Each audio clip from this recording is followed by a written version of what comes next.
Hi అండి, good morning. Welcome to Lakshmi vlogs in Telugu. మీరు నా ఛానల్ ఫస్ట్ టైం చూస్తున్నట్లయితే ప్లీజ్ సబ్స్క్రైబ్ చేయండి. ఈరోజు కాఫ్ కోసం ఒక చిన్న రెమెడీ చూపిస్తున్నాను నేను. మన ఇంట్లో దొరికే వస్తువులతోనే ఎలా చేసుకోవచ్చు అని. దీన్ని మనము టీలో వాటర్లో వేడి నీళ్ళల్లో వేసుకొని తాగొచ్చు, అలాగే గ్రీన్ టీలో కూడా మిక్స్ చేసుకొని తాగొచ్చు. దగ్గుకి ఆ గొంతు నొప్పికి అంతా బాగా సూతింగ్గా ఉంటుంది. ఇది ఇప్పుడు కొత్తగా వచ్చిందేమీ కాదు. మనము ఆయుర్వేదంలో ఎప్పటి నుంచో మన పెద్దవాళ్ళు పాటిస్తుండేవే, సింపుల్వి. కాకపోతే ఇవన్నీ మనకు తెలుసు కాబట్టి మనం నెగ్లెక్ట్ చేసేస్తాము అంతే. అయితే ఈరోజు ఇవి చేయడానికి ఏమేం కావాలో చూద్దాం. 1 కప్పు షుగర్, 1/2 కప్పు వాటర్, సొంటి, లవంగాలు, నిమ్మకాయ, తేనె.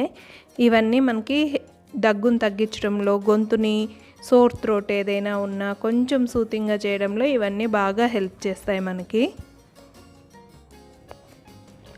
మన ఆయుర్వేదంలో ఉండేవే. ఈ మధ్య చూసాం కదా, బ్రిటన్లో కూడా ప్రిన్స్ చార్లెస్కి బెంగళూరు నుంచి ఒక ఆయుర్వేదిక్ డాక్టర్ చెప్పిన ఫార్ములేషనే వాడి ఆయన హెల్త్ కూడా క్యూర్ చేయడం జరిగింది. ఇప్పుడైతే ప్రిపరేషన్స్ చూద్దాం. ఒక ప్యాన్ పెట్టుకొని దాంట్లో 1 కప్పు షుగర్ యాడ్ చేసేసి దానికి 1/2 కప్ వాటర్ కూడా యాడ్ చేసేసేయాలి. ఇది పాకంలాగా వచ్చి గడ్డలు కడుతుంది కాబట్టి తిప్పుతూ ఉండాలి, కలుపుతూ ఉండాలి. ఆ తర్వాత మీకు బయట దొరికినా పర్వాలేదు, లవంగాల పొడి వేసుకోవాలి. అలాగే సొంటి కూడా మీకు బయట దొరికితే వేసేసుకోవచ్చు. నేను పొడి దంచి వేశాను. లవంగాలు, సొంటి, దీంట్లోకి తేనె. ఎన్నో ఏళ్ళ నుంచి దగ్గుకి ఇలాంటి వాటికి, గొంతు సమస్యలన్నిటికీ ఆయుర్వేదంలో తేనెనే వాడుతున్నారు. చాలా అమేజింగ్ ఎఫెక్ట్స్ ఉంటాయి. దీన్ని మిక్స్ చేసేస్తూ ఉండాలి. అది బాగా పాకం రాగా రావాలన్నమాట. సిమ్లో ఒక 20 మినిట్స్ వరకు అలాగే దాన్ని ఉంచాలన్నమాట. ఆ తర్వాత దాంట్లో లెమన్ యాడ్ చేస్తున్నాను, lemon juice. Lemon rich source కదా విటమిన్ సి కోసం. ఇలా తిప్పుతూనే ఉండాలి దీన్ని. ఇలా సిమ్లోనే 20 మినిట్స్ పాటు అది అలాగే బాయిల్ అవుతూ ఉండాలి. మధ్య మధ్యలో తిప్పుతూనే ఉండాలి, లేకపోతే అదంతా అడుగంటిపోతుంది. చూసారు కదా, ఇలా చిక్కగా వచ్చేయాలి. మనం ముదురు పాకం అంటాం కదా, అలా వచ్చిన తర్వాత స్టవ్ ఆపేసి అలాగే పెట్టేసేయాలి దాన్ని. ఒక 5 మినిట్స్ అలా కూల్ అవ్వాలన్నమాట. అప్పుడు ఇంకా చిక్కగా వస్తుంది మనకి. ఇట్లా స్పూన్తో తీసినప్పుడు జారకూడదు, థిక్గా ఉండాలన్నమాట. ఇది ఇంకొంతసేపు అయిందంటే ఇలా థిక్గా ఉంటుంది. ఇలా పేపర్ మీద బటర్ పేపర్ ఒకటి తీసుకొని దాని మీద వాటిని ఇలా డ్రాప్స్గా వేసుకోవాలి. ఒకవేళ ఇదంతా ప్రాసెస్ బటర్ పేపర్ లేదు, ఇదంతా పెట్టాలి అనుకుంటే ఈ సిరప్ని ఇలాగే స్టోర్ చేసేసుకొని ఎవ్రీడే మీరు వాటర్లో వేడి నీళ్ళల్లో వేసుకొని తాగేసేయచ్చు.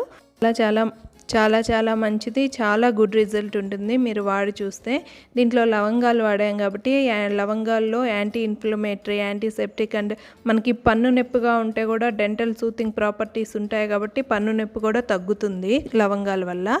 అట్లే దీంట్లో ఎసెన్షియల్ ఆయిల్స్ ఉండడం వల్ల రెస్పిరేటరీ ప్యాసేజ్ ఏదైతే ఉంటుందో అది కూడా క్లీన్ చేస్తుంది. కొంతమంది చూడండి, దగ్గి నొప్పిగా ఉండడము, లేకపోతే గొంతంతా దురదగా ఉండడం ఉంటుంది కదా, అలాంటి వాటిని కూడా ఈ లవంగాలు తగ్గిస్తాయి. డ్రై కాఫ్ ఉంటే కూడా ఈ లవంగాలు బాగా పనిచేస్తాయి. దీన్ని తేనెతో కలిపితే ఇంకా అమేజింగ్ రిజల్ట్స్ వస్తాయి కాఫ్ కోసం.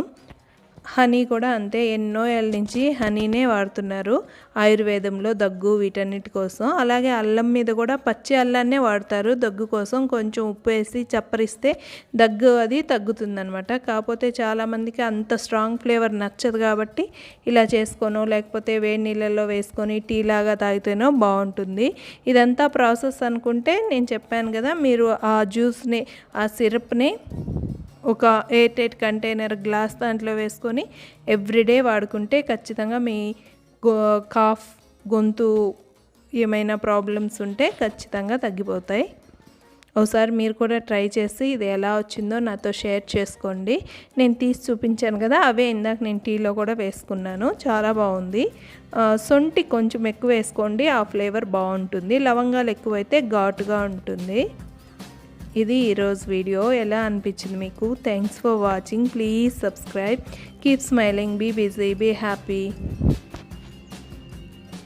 See you in my next video. Till then, take care. Bye.